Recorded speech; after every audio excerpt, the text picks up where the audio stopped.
Hello, everyone. Welcome to our webinar, How to Save Money on Taxes and Stay Out of IRS Trouble. We are so excited to have our guest speaker today who has plenty of knowledge that she's eager to share with you pretty soon. And so we just did a tweet up and it went very well. The questions didn't stop coming, so I'm sure this webinar is going to be very dynamic as well. I'm just going to start with some logistics. All attendees will be placed in listen-only mode until the Q&A session starts, that is at the end of the presentation. And if you have any questions during this webinar, please, sorry about that, please feel free to type your question on the right. There's a chat window, and you can start writing there your questions. Janine will be helping us keeping track of those questions. At the end, we'll have a few minutes left for you to, we will address all those questions that you might have. And also, please keep in mind that we will be open to take questions afterwards in case that we are running out of time. We will be recording today's presentation, and we'll have it available on the BizLunch website resource by the end of the week. And also, if you have any additional questions or need any additional information, please feel free to reach out to our business counselors, and you can reach them at 703-228-0808 to schedule an appointment. With that, I will introduce Shwanda Green. She is the founder of Fix My Cash Flow. And here with Shwanda will be me, Lourdes Morales, with BizLunch, and both of us are so excited to have you today here. And welcome, Shwanda, and thanks for being with us today. Thank you for having me. Okay, so thank you for joining us during this lunchtime webinar, How to Save Money on Taxes and Stay Out of IRS Trouble. We don't have a lot of time, so let's get started. Again, my name is Shwanda Green. I am the president of Fix My Cash Flow. I am a Virginia licensed CPA as well as a QuickBooks expert. Up until the middle of last year, I lived in Arlington, wonderful city. I'm so glad to be back. But I now live in Washington, D.C. with my husband and cat, Carrie Bradshaw. And I also help self-employed consultants organize their finances for tax time and beyond. So let's talk about that. During this webinar, you'll learn how to put document organization on autopilot so that you can easily keep track of money savings, tax write-offs, stay out of hot water with the IRS, and keep more money in your pocket. All right, so I want to start by telling you a personal story about my mother's business. Back in, I don't know, it probably was back in the 1990s. My mother was laid off from her job at Bell South, and at the time I was a teenager in high school. And my mother herself, she had only graduated from high school, so when she was laid off from her job, she had a really hard time finding employment that was fulfilling and that allowed her to earn a good living. And by that time, my father had passed away, and so it really was just my mother making money for us. So she got tired of working menial jobs and making low pay, and so eventually she just decided to stop doing that, and she started a home daycare business. And at the time, I was thrilled because it was just me and her at the house, and I was a teenager. I'd be going off to college soon, and my mother would be there for me. And it didn't take long for my mother to fill her business to capacity, and she eventually hired help, grew her business, replaced the income that she lost from her job, and gained a whole lot of flexibility. And when I saw her do that, to be able to make money and live a good life and be there for me, to me it was living a dream. I'd never seen anyone do anything like that. And then the IRS came knocking. Because as it turns out, paying your taxes is not optional, and record keeping is not optional, and neither is filing your tax returns. All that stuff is required, and unfortunately, my mother wasn't doing those things. So even though she found success in her business, organizing her finances, paying her taxes on time, figuring out what was deductible, she didn't figure that out. And ultimately, she ended up having to pay a whole lot of money in taxes. An inflated tax bill because she couldn't find any deductions. She didn't keep track of any receipts. She didn't have a separate bank account for her business. She basically had nothing. So pretty much all of her income was taxed, and she owed thousands and thousands of dollars in penalties and interest. And really, it was all avoidable. Unfortunately for my mother, she's taken personal responsibility for this, and she's repaying her taxes. But if I knew then what I know now, I would have told what I'm about to tell you to my mother. And of course, that was about 20 years ago. But nevertheless, the technology has changed over the years, but the spirit is the same. So the first thing that is important, even as an accountant, I have to tell a lot of my clients and just business owners in general that you still have a lot of responsibility. Whether you hire an accountant or not, you need to know what, in general, or usually is a deductible business expense. And in order for this whole system that I'm going to share with you to work, this whole record-keeping system to work, you have to know, in general, what is a deductible business expense and what is not. So let's talk about that. In general, here's what the IRS basically says. They say that when it comes to a deductible business expense, that it must be ordinary and necessary, but it cannot be ridiculous or personal. So let's go through each one of those. So the first thing is an ordinary business expense is one that is common and accepted in your industry. It's one that is normal. Pretty much everybody does it, and it won't get a second look. A necessary business expense, it isn't necessarily what the name implies, that when it comes to a business expense, it can be deductible even if your business would survive without it. So a necessary business expense would be one that is helpful to your business, or it could possibly be helpful. And with that definition of deductible business expenses, you actually have a lot of flexibility. There's basically an infinite number of business expenses that can be deducted. But there are some boundaries. And if you go to the IRS's website when it comes to business expenses, they'll tell you that your expenses cannot be lavish or extravagant. And to me, I say that just means they can't be ridiculous. And then we'll talk a little bit more about a personal expense. So let's dig into what would be something that is ridiculous. And I can't remember where I got this definition from, but ridiculous is deserving or inviting derision or mockery, absurd. When I see inviting derision, I think you are absolutely asking for it when you try to deduct something that is completely ridiculous. So here's an example of a New York CPA, no less, who tried to deduct over $13,000 in yacht expenses because he said he used his yacht to advertise his CPA services. So what he did was he put a flag on his boat that had the number 1040 written on it, which is the federal individual income tax return. So when other yacht enthusiasts would ask him, what does the flag mean? He would say, oh, it's the federal individual income tax return. I'm a CPA, blah, blah, blah. And that to him was, okay, well, I have a yacht. I'm using the yacht to advertise. I'll deduct $13,000 in expenses on my tax return.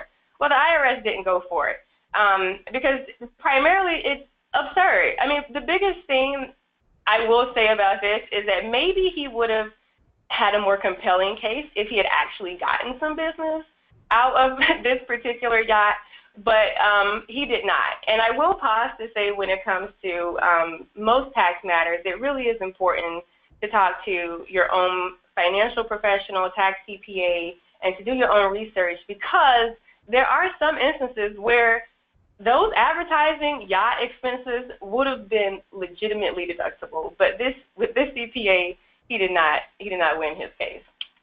The other thing is there are some things when it comes to business where everybody does it. It does help your business. It's ordinary and necessary, but it's so personal. The IRS or the Internal Revenue Code basically says, sorry, you can't deduct that. You just need to take care of yourself. That's not a deductible business expense. So although it is helpful, particularly when you're a professional, for your hair to be presentable, makeup, for your clothing to look good, to be in good health and good spirits, but nevertheless, that's just personal. That's something you're going to have to do anyway. And I will say there are some instances where these things would be deductible, but in many cases, they are not. They're personal. So I wanted to talk about one example of that actually just happened to me a few months ago that kind of encompasses everything I talked about when it comes to what is a generally deductible business expense. And the question is this a monitor or is it a television? Monitor TV. Well, a few months ago, I was thinking to myself, I have a laptop and I have a second monitor, but it wasn't big enough. I wanted a huge monitor because I feel like if I have a huge monitor, I have more screen space, I'll be more productive. This will definitely help my business. And it's not uncommon for professionals who sit in front of a computer all day to have a huge second monitor. So I just said out loud, told the universe, I would like a huge monitor. And my husband heard me and said, actually, we have a TV in the closet that I inherited. And I said, oh, okay. He was like, maybe you could use it as a monitor. And I said, all right. And I did, and now I do. And it is a expense that is 100% deductible. Now, I wouldn't, not the whole amount, because it was used for personal reasons at some point, but that just illustrates, depending on how you use something, it could be business or personal, but how you use things, the purpose needs to be for business. If I'm just watching Game of Thrones on my monitor, that is personal and not deductible. So what is the IRS looking for? Besides unreported income, which we'll touch on later, a lot of what the IRS is looking for when they're looking at your expenses on your tax returns, they're looking for non-deductible personal expenses because they know that's where the goods are. They know that people or business owners are tempted and in a position where they can load up their business expenses with personal expenses and underpay tax.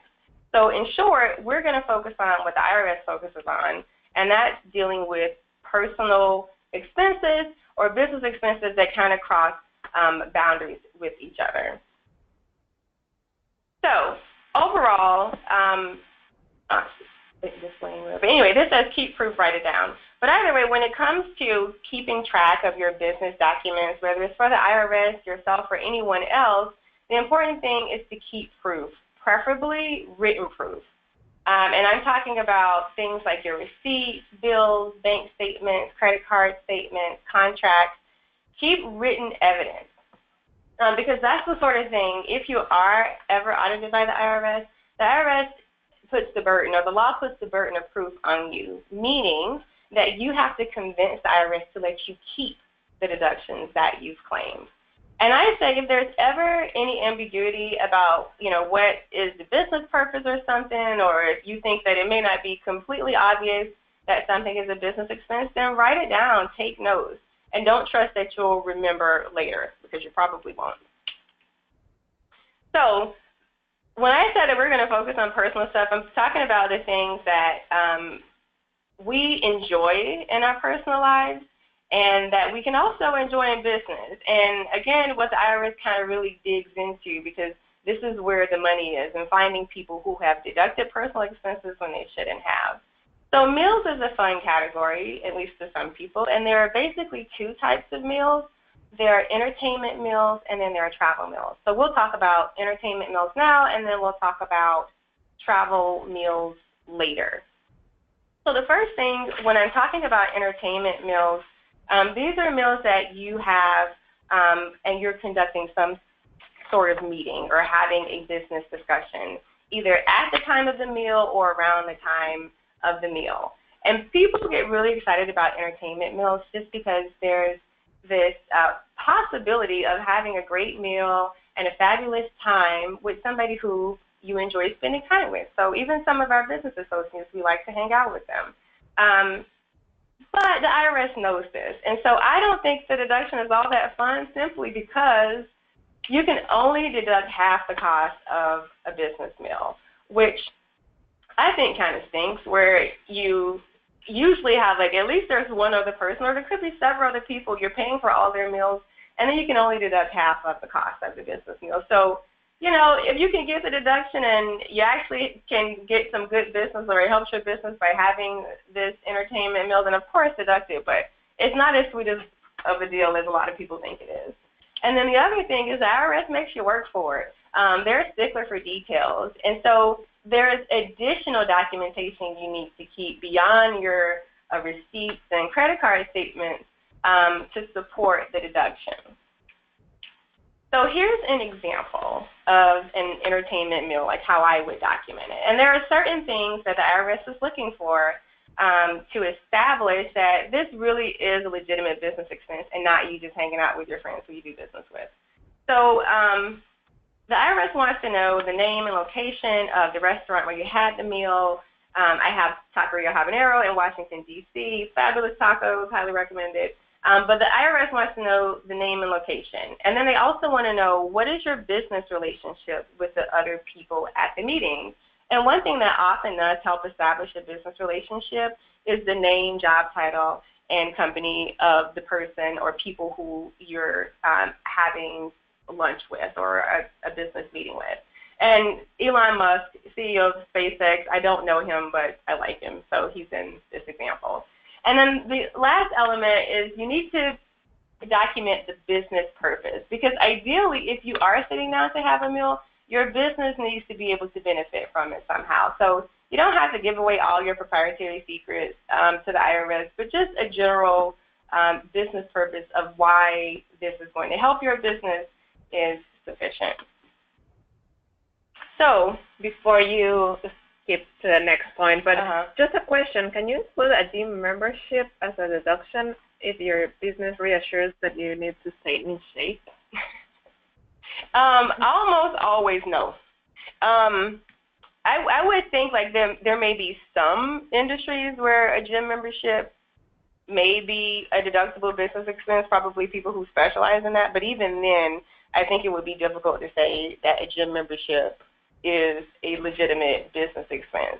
I will say, like always, if you think that it may apply to you, to do additional research, because I have seen some things, depending upon the facts and circumstances, where it may not be deductible for other people, but it is deductible for the business owner.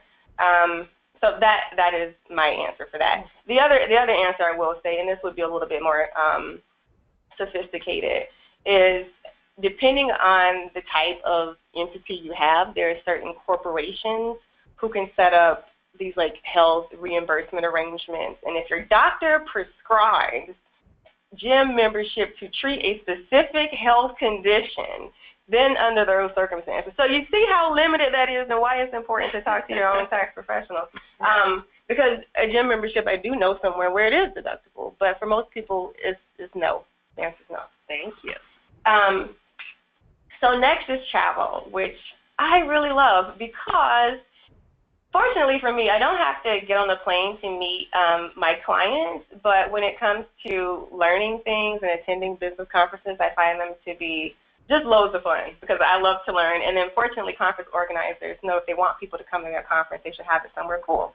So usually with travel, it's an opportunity to go somewhere cool, to learn, do business, and deduct it. And IRS knows that people like to have a lot of fun with travel, stretching the imagination as to what is actually business related. So what I've actually seen with business owners as far as the most common mistakes is deducting the travel expenses of their travel companions, like their wives, husband, kids, friends, and literally people who have no business on the trip. So those people, that's personal. You can't deduct their expenses.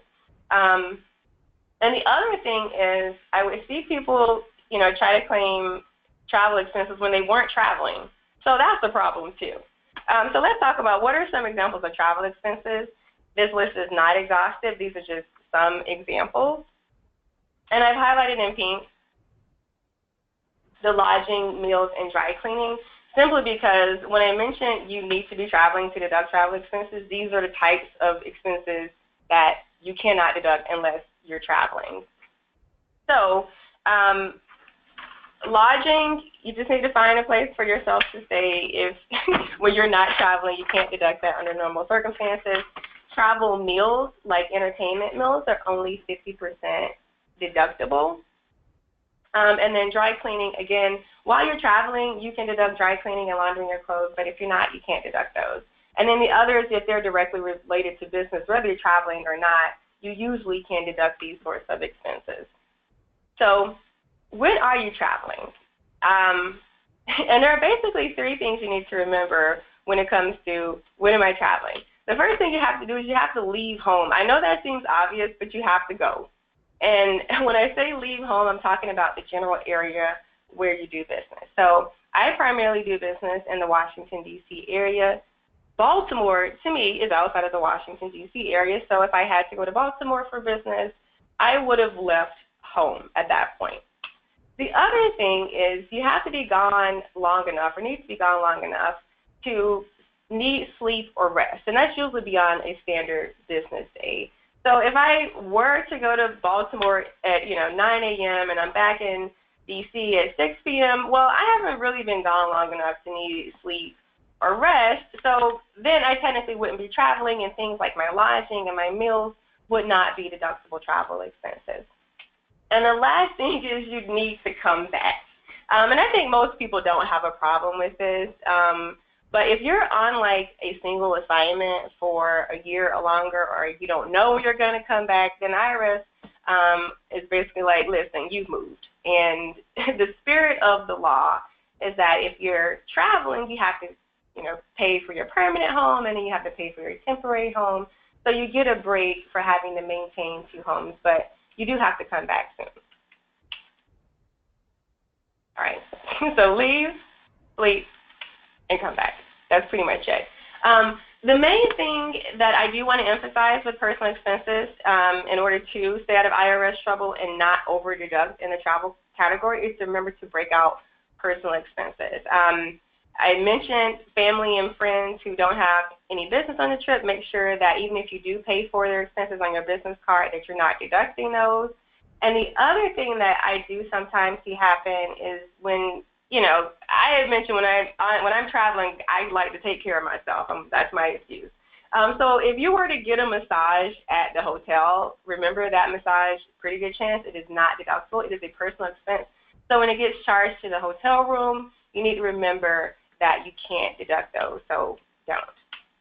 And the other thing I see a lot of, which looks really suspicious on a tax return, is when people have like thousands and thousands of dollars in travel expenses, but no meals.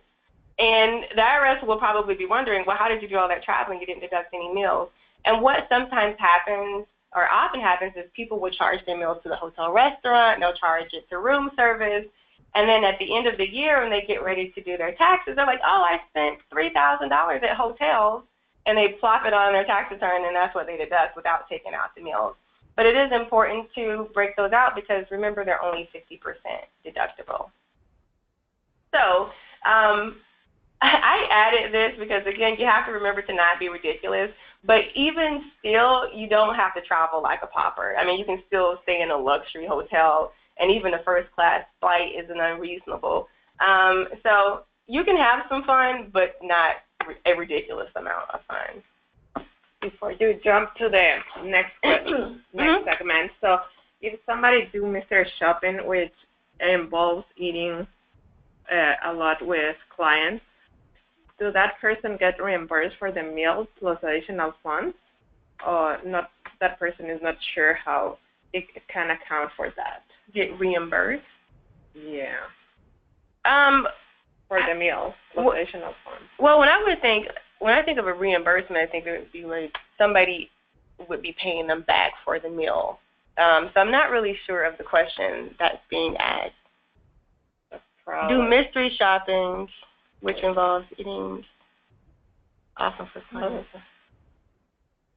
Oh, you get reimbursed for the meals plus additional funds. Okay. So with something like that, it really does depend, and this is one where I won't have a whole lot of time to get into it.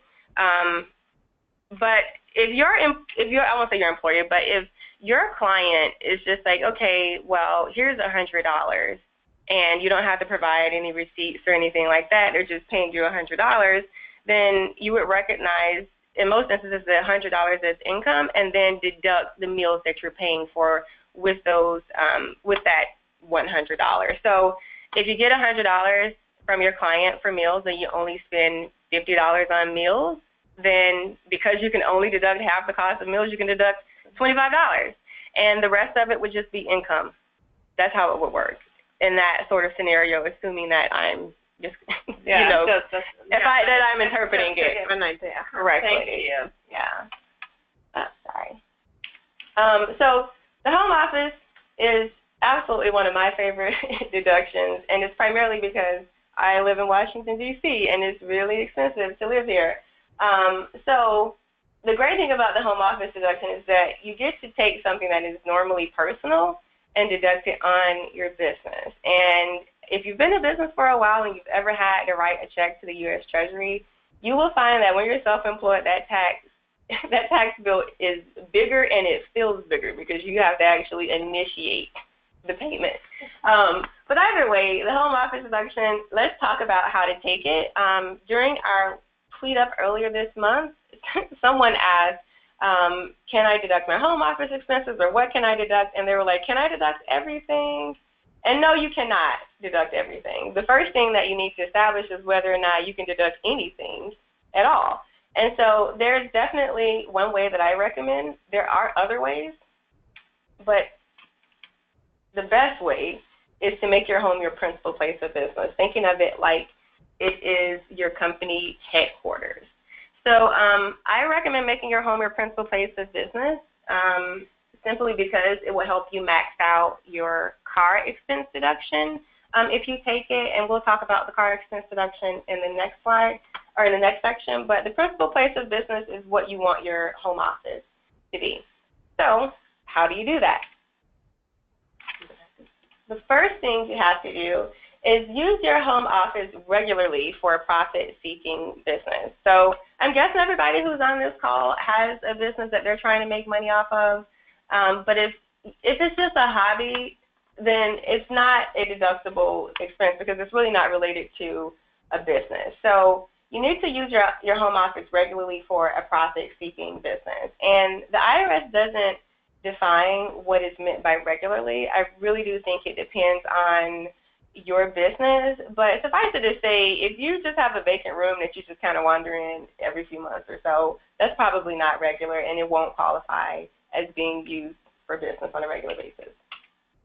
The other thing is when you're not using the home office for business, that means that nobody else is using it either, and you wouldn't be using it for personal reasons either. I will say that there are different rules for home daycares, which is interesting, but we don't have time to get into that. But home daycares have different rules when it comes to the exclusive use of your home office for business. But for the most part, the home office is off limits, and you treat it with the same level of respect you would if you worked in a corporate office space. And the last thing, which is it's kind of weird, but you have to handle the administrative and management tasks and functions of your business in your home office.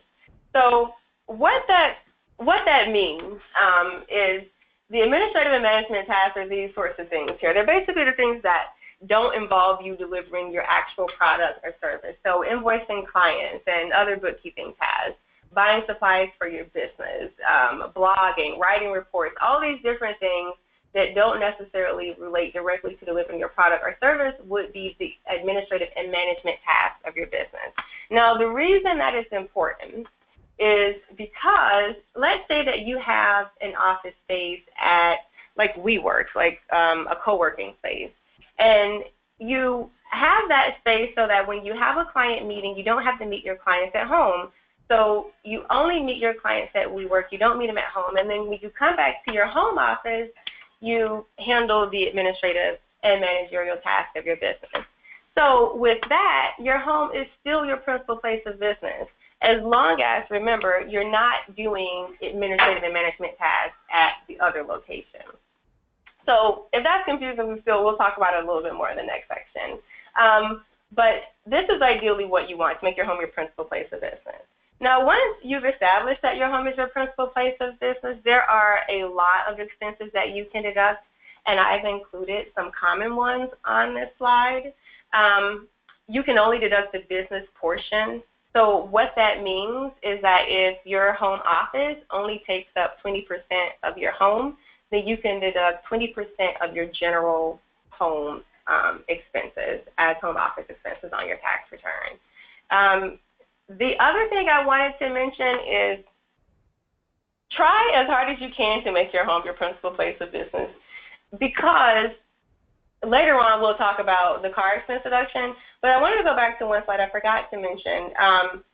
Your home office doesn't have to be an entire room in order to qualify for this test. It could just be an area, a nook, that is designated only for your business. The important thing is that you use it regularly and exclusively. It doesn't have to be a home office, so it's pretty easy to meet the principal place of business test and to be able to deduct at least the business portion of all of these expenses that are listed here.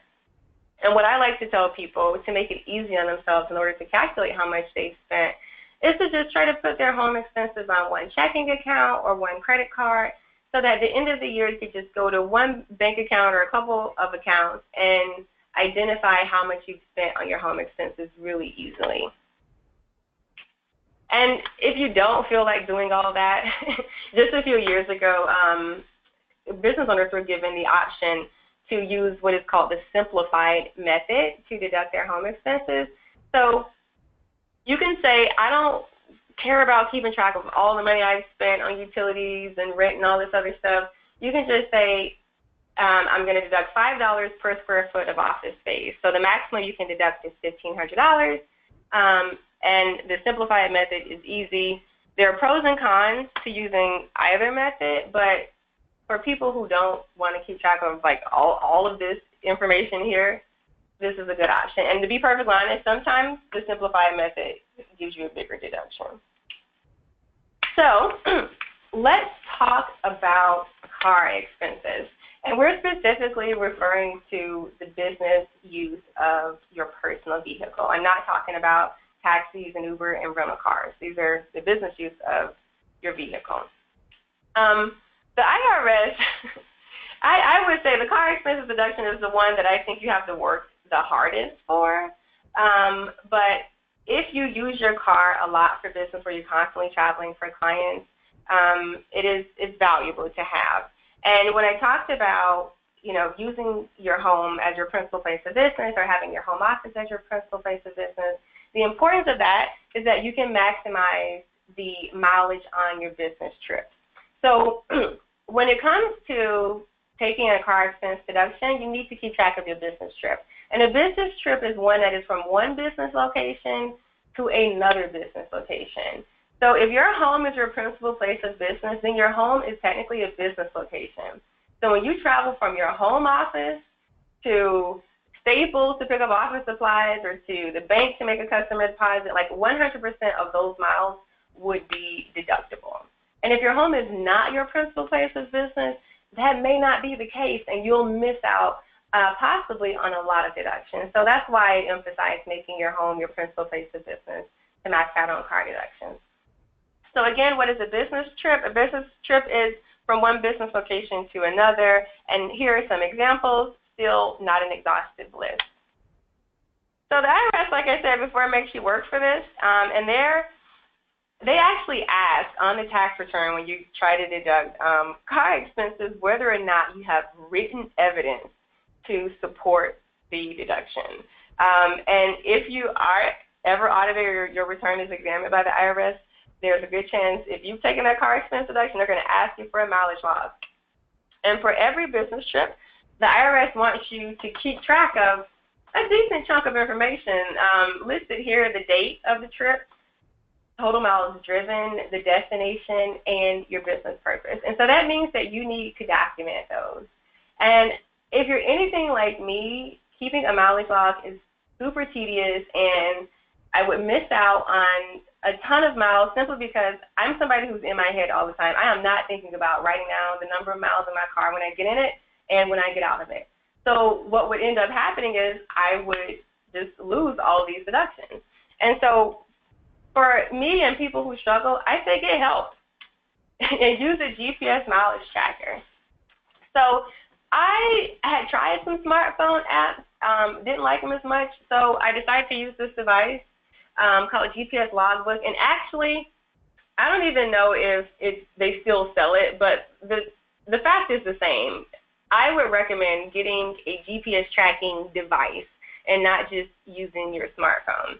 And what I loved about the GPS tracking device is because when I get ready to file my tax returns and I want to claim the mileage deduction, I only care about the miles on my personal vehicle. So I know that my GPS logbook is always going to be in the car, and when I turn the car on, it detects my starting point, my ending point, tracks all the miles in between, and does everything automatically. The only thing that I would need to do, probably every couple of weeks, is to just go into the log, set a device at track, and make sure that I'm saying that my expenses are business or personal, and then documenting like a really quick business purpose. So I like the idea of using a device in the car to keep track of your miles. The other software that I've used, it does what it says it does. It is a smartphone app called MileIQ. And what MileIQ does is it detects when you start driving. So if you're sitting or walking, it won't detect that you're moving, but if you start driving, it will pick up your starting point, ending point. You'll be able to go on the website and see day by day what time and where you started, where you went. All that information will be available for you. And so what I like to say is to update your mileage records often, because if you don't, you will forget. So I would say go in about every 2 weeks or so.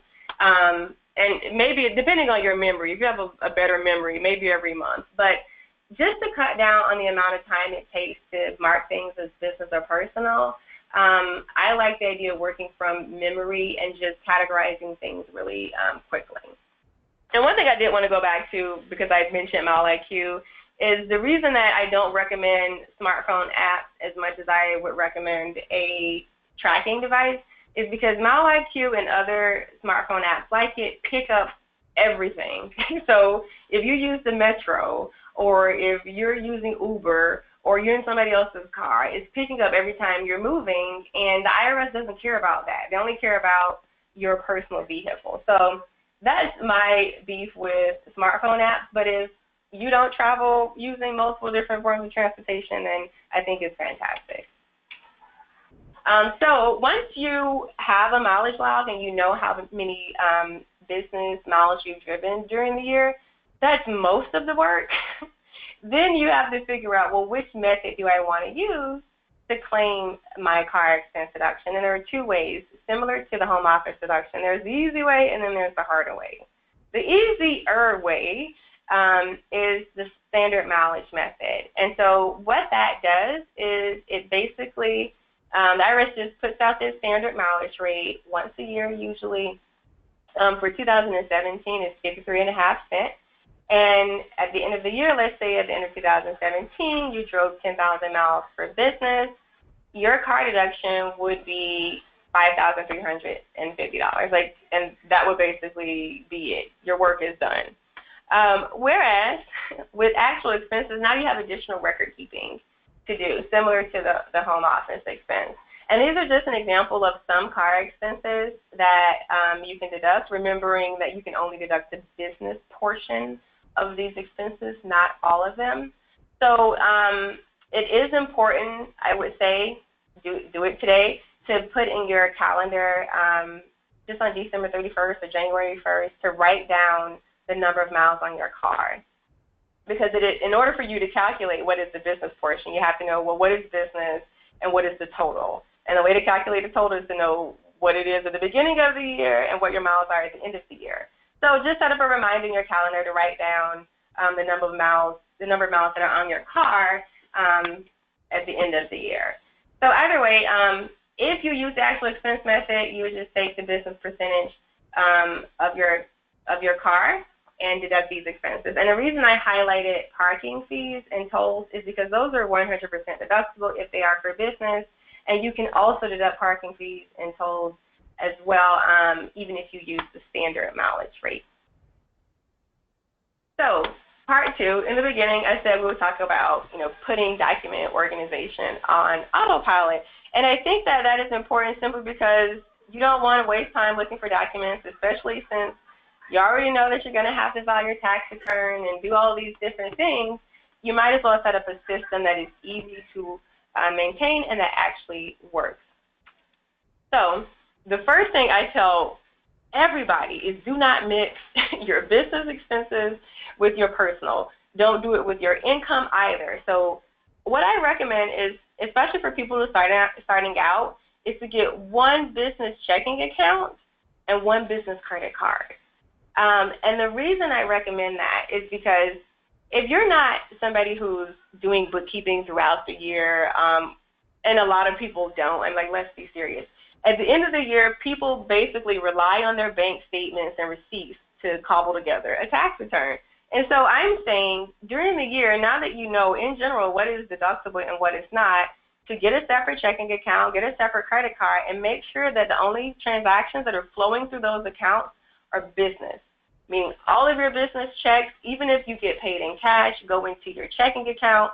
And when it comes to your business expenses, every business expense you can put on your credit card, assuming you have enough credit, put it on the credit card. And then at the end of the year, you go to the statements and you can confidently feel like, all right, everything on here, or 99% of what is in these accounts, is business. And the reason I recommend a MasterCard or Visa that gives you like reward points is because I know sometimes the business owners, they're really tempted to use their personal credit card for a business purchase if it means getting points. And so I say just remove that temptation and get a business credit card that gives you reward points all the time. It may be a few extra $100 a year depending on the volume, but it's free. And MasterCard and Visa are widely accepted. I don't have anything against Discover except that so many people don't accept it. So that's my 2 cents. And I would say when it comes to a banking relationship, to choose wisely. And I found over the years that I used to really like credit unions. I used to really like them. And then I found just as technology has advanced and I'm using different software applications, it's important that I'm able to have my bank transactions feed into different forms of software. And I found that a lot of times credit unions just don't have that flexibility. So I used to despise big banks, but now just because their technology it seems to be a lot more sophisticated, with the exception of SunTrust.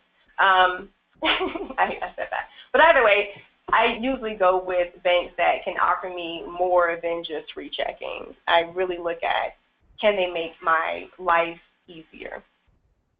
So putting document organization on autopilot, it may seem super lazy, but whenever I talk about automating something, sometimes, I get stares like, oh my God, that only takes a minute.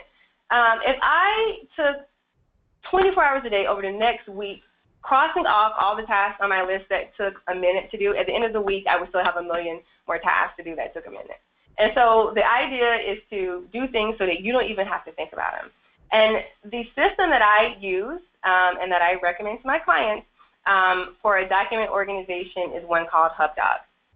And it's somewhat similar to Dropbox, except it automates a lot of things. And so I look at HubDoc as an automated digital filing machine that saves me a ton of time. And you'll see why, because I'm going to give you an inside look at my own personal account. So what HubDoc does is it goes and it downloads your bills and statements. And once you set up an account, you connect, put your login credentials in, and then it will download bank statements, credit card statements, your utility bills, phone bills for you. You don't even have to think about it. The other thing it does, which is great, is that it renames your files for you. So I can't tell you how many times I had people send me files and they image 1, image 2, image 3. That is a record-keeping nightmare. Nobody knows what that means. So what HubDoc does is it renames files into something logical for you so that you don't have to think about it. And then the next thing it does is it files them for you automatically.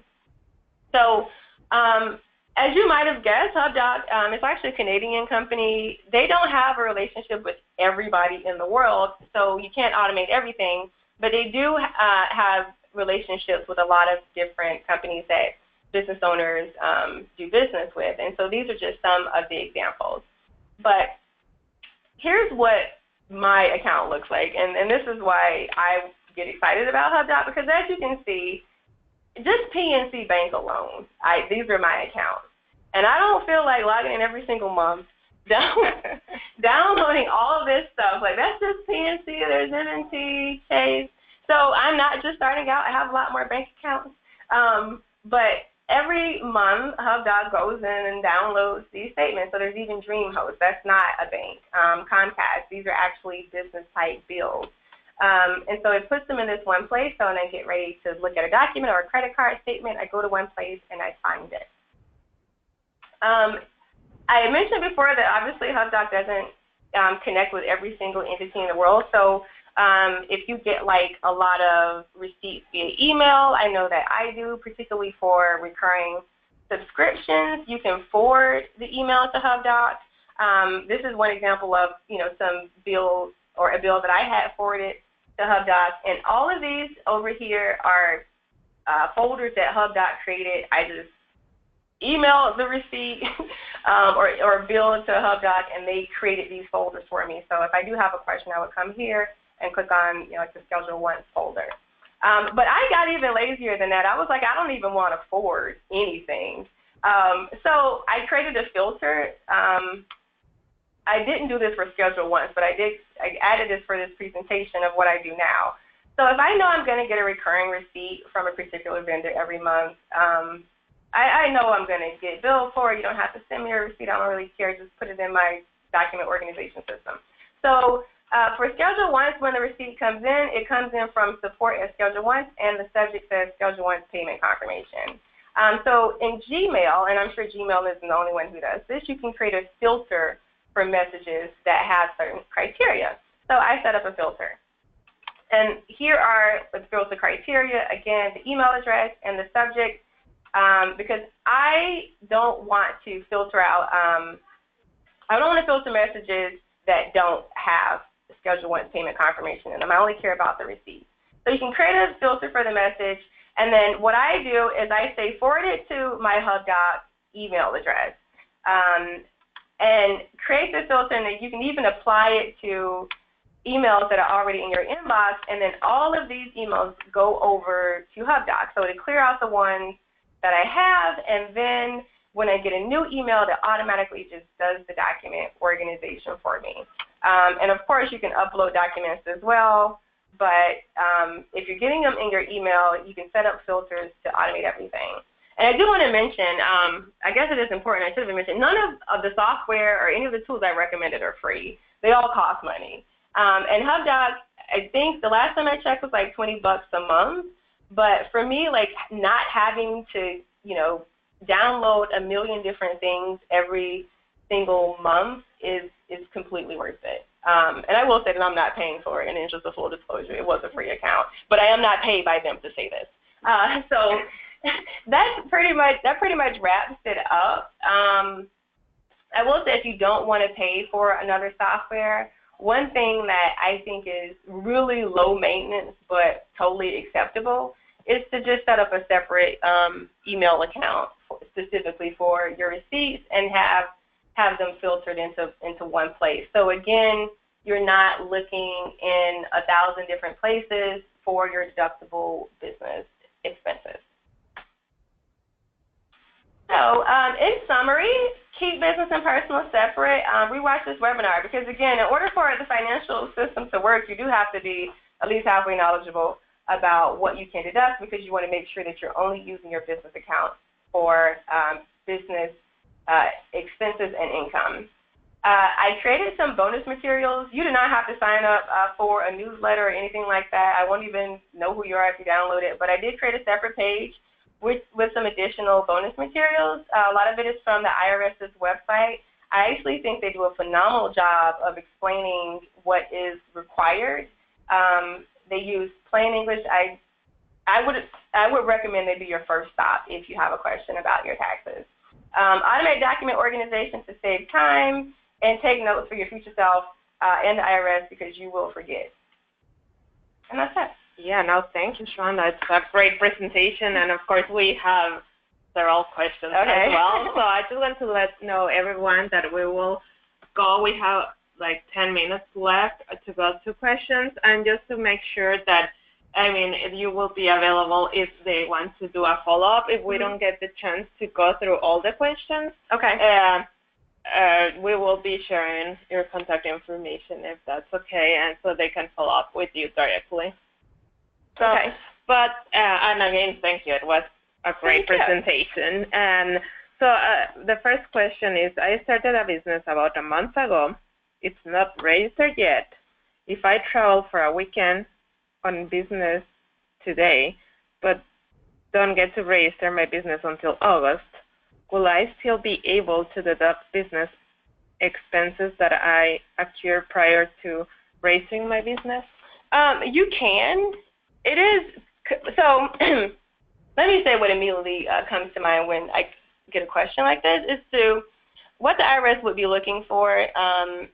Usually when people aren't making any money is hobby losses. And so it is important that you've started a legitimate profit-seeking business. And if you've done that and you're going on a trip, whether you register it or not, it would be a deductible business expense. But it really is more compelling that you're in business for a profit when you register it. Okay, thank you. But I will say you don't have to register a business. The IRS will tax income whether or not it's registered with the business, and you can deduct those expenses as well. Okay, thank you. And next question, can you deduct a corporate apartment, which is under the business name for an assignment on a short term? An apartment that's in the business's name. Yeah. So the corporation is paying for the apartment for like a temporary. Yeah. So if it's legitimate business and the corporation is paying for it, then the corporation would deduct it, assuming it's a business expense of the corporation. Okay. I mean, because they're asking if it's a temporary assignment. We talked about what does it mean to be traveling, and assuming again that you left home and you're going to be gone enough, you need sleep or rest, and you're going to come back soon within a year, then it would be in general deductible business expense. Thank you, Shwanda. And Janine, I just want to check with you if we have more questions coming. Hey, can everyone hear me okay? Yes. Perfect. Short term, can you itemize deductions made prior to the date your business is officially registered, even if both the expenses and the registration occurred in the same year? Is that the one we just answered? Or It's similar? a follow-up. Okay, I'm sorry. Say it again. Short term, can you itemize deductions made prior to the date? Sorry, my screen just moved on me. Give me 1 second. Prior to the date your business is officially registered, even if both the expenses and the registration occurred in the same year? I don't think it. So the registration, I'm going to go ahead and say that's pretty much irrelevant. So assuming you're a cash basis taxpayer and you have started a business where you're legitimately trying to make money and you have expenses, you deduct those expenses in the year that you pay them. That's when you deduct them. And that is assuming you're a cash basis taxpayer. If you're not, then the rules would be different. But you don't have to register a business in order to deduct your business expenses. The rule basically is, are you in business to make money? And if the answer is that, with the ultimate goal being I'm in business to make money, then you can deduct the business expense. Okay. We have another question about transportation. I live in D.C. My main office is in D.C. I take Metro from time to time to Virginia meetings. Can I deduct the Metro fees? And they're constantly putting about $10 on the Metro card. So the main office is in D.C., and then they have to travel from, is it D.C. to Virginia? Yes, and I'm assuming back as well. Yes. So how it would work, travel, transportation is, I mentioned traveling from one business location to another. So if your home is your principal place of business and you go from home to your office, that first trip is non-deductible commuting. So you can't deduct commuting costs. If your home is your principal place of business, you can deduct from your home to the office.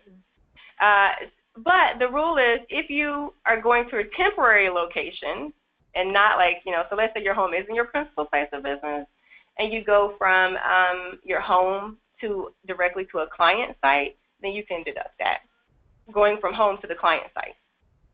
Does that make sense? Yes. Okay.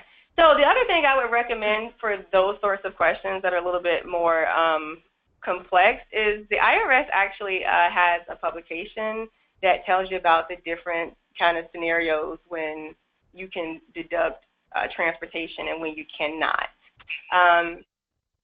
So I would advise going there. Actually, in that last on the last slide where I mentioned going to fixmycashflow.com/get-organized, I included some links to the IRS publication that deals specifically with travel and transportation type expenses. Oh. And there was a few questions about that as well. Everyone just wanted to make sure that the slides would be available on the website. With the webinar? Yeah, the webinar is the one that is going to be posted in our website. Okay. Yes, it will be. And that's enough that we another question about home businesses. If making your home the primary place of business, can I still have my P.O. box for clients to contact me? Yes. That was easy. All right, and another one that just came in, can expenses be deducted even if businesses didn't make money, say, the first year? They can. It looks suspicious. And so this is what I'm going to say. I'm never going to tell you don't deduct a legitimate business expense because you're afraid of getting audited. I'm going to say deduct your legitimate business expenses and keep written proof. That's what I'll say. But I will say this actually, I know this happened where a business owner started a business and she had significant expenses in her first year. She had like this coaching program and it was thousands and thousands of dollars and she made $1,000. So the IRS sent her some letters about just specifically, hey, you have these travel expenses, you have this other expense, you have these meals. Because it did look suspicious to them that you would have so many expenses and no money. So I just tell people, if it really is the case where you are trying to make money and you have significant expenses, deduct those expenses, but just be prepared to back them up if anybody asks. Thank you. I think that's all for today, and thank you everyone for being with us. It was extremely useful information, very practical, and again, thanks for being with us today, and thanks everyone. Have a great day. Thanks. Bye-bye.